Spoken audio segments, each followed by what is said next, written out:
Hi guys, welcome back to our channel.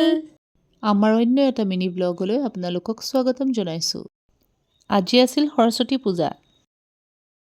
বিশেষ একো কৰিব নোৱাৰিলেও দেৱী মায়ে ভালপোৱা বগৰী আৰু নকুল দানা মই তেওঁলৈ আগবঢ়ালোঁ। লগতে চিয়ানকো চাদৰ মেখেলা এযোৰ পিন্ধাই দিলোঁ। কাৰণ চিয়ানহঁতৰ স্কুলৰ অভিভাৱকসকলে যি সৰস্বতী পূজা পাতে তাই তালৈ যাবলৈ সাজু হৈছিল। সময় নিমিলাত মই চেলোৱাৰ এযোৰকে পিন্ধি ল'লোঁ। ক'ত গৈ আছা? সৰস্বতী পূজা চাবলৈ। গাইজ, আমাৰ ঘৰৰ সৰস্বতীগৰাকী কেনেকুৱা লাগিছে? নগাঁও কলেজ। এয়া চাওক চিয়ানৰ বান্ধৱী। সৰস্বতী পূজা বুলি ক'লে হয়, ষ্টুডেণ্টছবিলাকৰ ফূৰ্তিয়েই বেলেগ।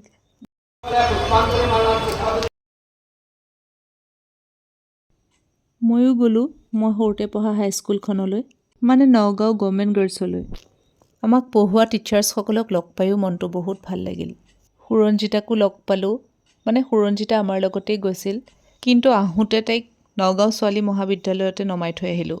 চাওকচোন মই গাল দুখন কেনেকৈ দৌৰি আছোঁ, মানে সুৰঞ্জিতাক যেতিয়াই লগ পাওঁ নহয় ইমানেই হহুৱাই, লাষ্টত মই গালকেইখন এনেকৈ টানি ধৰি থাকোঁ বিষৰ কোবত।